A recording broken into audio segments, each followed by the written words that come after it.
कहते हैं दिल से ज़्यादा उपजाऊ जगह और कोई नहीं होती। ये आप पर निर्भर करता है कि आप अपने जीवन में प्यार बोते हैं या नफ़रत। नमस्कार, गुड मॉर्निंग, बहुत-बहुत स्वागत आप सभी का स्टडी विद ज्ञान प्रकाश में। दोस्तों, आज है 25 जून।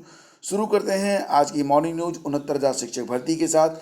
69,000 शिक्षक भर्ती में उत्तरमाला प्रकरण का पटाक्षेप होता नजर आ रहा है, क्योंकि सुप्रीम कोर्ट में जो याचिका दायर हुई थी उस पर सुप्रीम कोर्ट ने सरकार को राहत दे दी है, यह कहते हुए कि उत्तरमाला को चैलेंज करना एक फैशन सा बनता जा रहा है। और अगर हर स्तर पर उत्तरमाला को चैलेंज किया जाएगा तो फिर भर्तियां आगे कैसे बढ़ेंगी।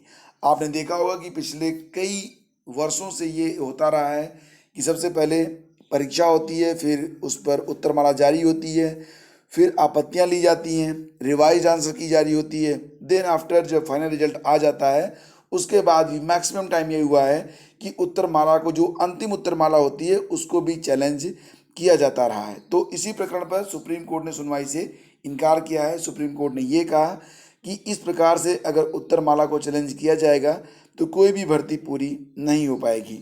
तो सुप्रीम कोर्ट ने याचिका की सुनवाई से इनकार कर दिया है और इस प्रकार से उत्तरमाला का जो प्रकरण था वो समाप्त होता हुआ नजर आ रहा है। और इसी क्रम में अगर आगे बढ़े तो 69,000 शिक्षक भर्ती में भ्रष्टाचार और भर्ती को रद्द करने से लेकर जो याचिका दायर हुई थी उस पर अब जो अगली सुनवाई होगी वो 7 जुलाई को होनी है।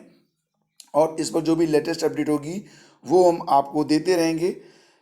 और फ्रेंड्स, इसी क्रम में हम से आगे बढ़ते हैं। शिक्षक भर्ती मामले में 7 जुलाई को सुनवाई। जैसा कि मैंने आपको बताया कि हाई कोर्ट की लखनऊ बेंच में 69,000 सहायक अध्यापक भर्ती प्रक्रिया निरस्त करने और उसमें जो भ्रष्टाचार हुआ है उसकी जांच सीबीआई से कराने की मांग पर जो याचिका दायर हुई है उस पर जो अगली सुनवाई होनी है, अब उसके लिए 7 जुलाई की तिथि नियत की गई है। हालांकि ये जो आप देख रहे हैं अपनी स्क्रीन पर काफ़ी आपको धुंधला नज़र आएगा, लेकिन फिर भी मैं आपको जो न्यूज़ है वो एग्जैक्टली दूंगा। तो फ्रेंड्स, ये जो आदेश है वो पारित हो गया है, यानी कि इस पर जो अगली सुनवाई होनी है वो 7 जुलाई को होगी और इस पर अभी कोई लेटेस्ट अपडेट तो नहीं है। और उत्तर कुंजी में खामियों को लेकर दायर याचिकाएं खारिज, ये मामला वही है जिसके बारे में ऑलरेडी हम डिस्कस कर चुके हैं कि 69,000 शिक्षक भर्ती परीक्षा मामले में सुप्रीम कोर्ट ने यूपी सरकार को राहत दे दी है और उत्तर प्रदेश सरकार को बुधवार को 69,000 शिक्षक भर्ती परीक्षा मामले में सुप्रीम कोर्ट से बड़ी राहत मिली है। इलाहाबाद हाई कोर्ट के फैसले में दखल देने से इनकार करते हुए सुप्रीम कोर्ट ने उत्तर कुंजी में खामियों को लेकर कुछ अभ्यर्थियों की याचिकाओं को खारिज कर दिया था। हाई कोर्ट की एकल पीठ ने इन अभ्यर्थियों को राहत देते हुए उत्तर कुंजी और आपत्तियों को विशेषज्ञ समिति के पास भेज दिया था। विशेषज्ञ समिति को इस संबंध में रिपोर्ट दाखिल करने के लिए कहा था, लेकिन फैसले पर खंडपीठ ने रोक लगा दी थी और इसके बाद अभ्यर्थियों ने सुप्रीम कोर्ट का दरवाजा खटखटाया था। जस्टिस हेमंत गुप्ता और जस्टिस अनिरुद्ध बोस की पीठ ने इलाहाबाद हाई कोर्ट के फैसले को चुनौती देने वाली कुछ अभ्यर्थियों की याचिकाओं को विचार करने से इनकार कर दिया और पीठ ने कहा कि हमें हाई कोर्ट के आदेश में दखल देने का कोई कारण नज़र नहीं आता है। और बात करते हैं सीटेट परीक्षा के बारे में फ्रेंड्स। तो सीटेट की परीक्षा जो कि 5 जुलाई को अति संभावित थी, लेकिन वर्तमान में अगर आप देखेंगे तो एक राज्य में लॉकडाउन को 31 जुलाई तक बढ़ा दिया गया है और ये राज्य है पश्चिम बंगाल। तो पश्चिम बंगाल में क्योंकि लॉकडाउन अब 31 जुलाई तक के लिए बढ़ा दिया गया है, साथ ही साथ अब दिल्ली अगर देखें तो संक्रमितों के मामले में मुंबई को भी पीछे छोड़ चुकी है, यानी कि दिल्ली में सबसे अधिक संक्रमण के मामले देखने में आए हैं। अगर बात करें मुंबई के बारे में तो मुंबई में जो संक्रमित हैं उनकी संख्या वर्तमान में है 69,000, जबकि दिल्ली में इनकी संख्या बढ़कर हो गई है 70,000।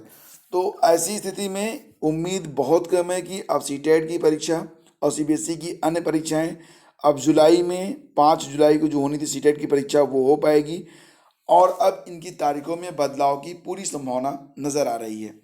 कोरोना के बढ़ते संक्रमण और छात्रों और अभिभावकों की मांग के चलते जेईई मेन, नीट और सीटेट की तारीख फिर बढ़ने की संभावना है।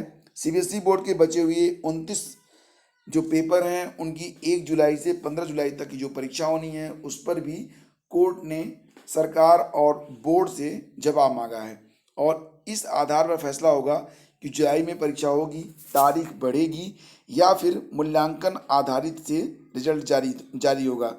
तो सूत्रों के मुताबिक बोर्ड परीक्षा को लेकर मानव संसाधन विकास मंत्रालय, केंद्रीय स्वास्थ्य मंत्रालय और गृह मंत्रालय के बीच बैठक हुई है। इसमें परीक्षा की बजाय मूल्यांकन से रिजल्ट तैयार करने पर सहमति बनी है। फिलहाल ये देखने योग्य होगा कि इस पर क्या फाइनल डिसीजन लिया जाता है। और बात करेंगे 69,000 शिक्षक भर्ती घोटाले के बारे में। तो अभी तक जो मुख्य आरोपितों में चंद्रमा यादव और मायावती मिश्रा पर अभी कोई भी नकेल कसी नहीं जा सकी है। दोनों अभी तक पकड़े नहीं गए हैं और अब इन पर जो है इनाम घोषित करने की तैयारी चल रही है। तो पुलिस को चंद्रमा के कौशाम्बी में रहने वाले कुछ रिश्तेदारों के बारे में पता चला था कि वह उनके घर में हो सकता है। इस सूचना पर पुलिस ने दबिश दी, लेकिन वह फरार है। एसटीएफ सूत्रों ने यह भी बताया कि अगर दोनों जल्दी नहीं मिलते हैं तो उन पर इनाम भी घोषित किया जाएगा। तो जोर शोर से इनकी खोज की जा रही है और जब तक ये लोग पकड़ में नहीं आते हैं तब तक ये जांच आगे नहीं बढ़ पाएगी। और बीटीसी वालों को वेटेज न देने पर जवाब तलब किया गया है। मामला 69,000 शिक्षक भर्ती का है, जिसमें कुछ ऐसे शिक्षा मित्र जिन्होंने पत्राचार के बजाय रेगुलर बीटीसी कोर्स किया है, उनको जो 25 अंक का वेटेज मिलता है वह वेटेज उनको नहीं मिला है। तो मामला कोर्ट में गया और कोर्ट ने यहाँ पर सरकार और बेसिक शिक्षा परिषद से जवाब मांगा है। मामले की अगली सुनवाई 7 जुलाई को होगी। 7 जुलाई को कई मामलों की सुनवाई होनी है, जैसा कि आपने देखा कि बहुत सारे मैटर हैं 69,000 शिक्षक भर्ती से जुड़े हुए, जिस पर अगली सुनवाई की डेट 7 जुलाई लगाई गई है। तो याचिगण के अधिवक्ता सीमान सिंह का कहना था कि याचिगण प्राथमिक स्कूलों में बतौर शिक्षा मित्र पढ़ा रहे हैं। उनको 10% का वेटेज देकर रेगुलर बीटीसी कोर्स कराया गया था। 69,000 सहायक अध्यापक भर्ती में आवेदन में याचिगण ने खुद को शिक्षा मित्र दर्शाते हुए कॉलम 14 में बीटीसी का माध्यम रेगुलर दर्शाया। तो इसके बावजूद उनको 25 अंक का जो वेटेज है वो नहीं दिया गया, जिससे याचिगण चयन से वंचित हो गए। सिर्फ पत्राचार माध्यम से बीटीसी करने वालों को ही वेटेज अंक दिए जा रहे हैं, जो कि अनुचित है। तो यहाँ पर फ्रेंड्स एक बात तो निश्चित रूप से है कि अगर इन नए लोगों को एंट्रीज मिलती है तो भी जो फाइनल मेरिट होगा उसमें भी बदलाव हो सकता है। तो कई सारी वजह हैं जो ये बात मतलब ये लगता है कि जिस पर फाइनल डिसीजन आएगा तो निश्चित रूप से जो मेरिट होगी उसमें बदलाव हो सकता है। इस बात की संभावना पूरी लग रही है।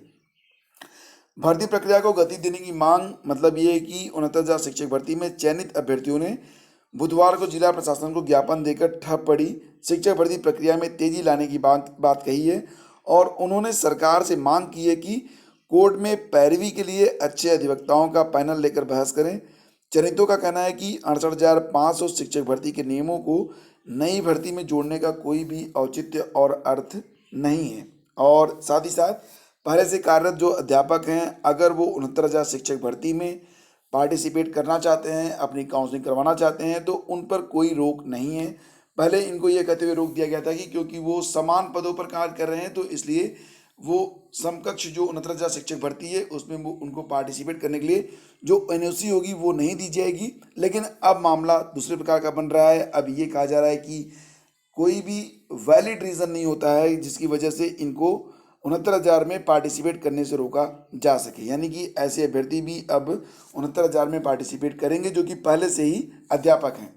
तो फ्रेंड्स ये थी आज की सारी अपडेट्स। उम्मीद करता हूँ कि सेशन आपको पसंद आता होगा और अगर ऐसा है तो वीडियो को लाइक करके आप हमें अपना समर्थन दें और इस वीडियो को अधिक से अधिक आप लोग शेयर कर दिया करें। बहुत बहुत धन्यवाद। Have a great day. जय हिंद।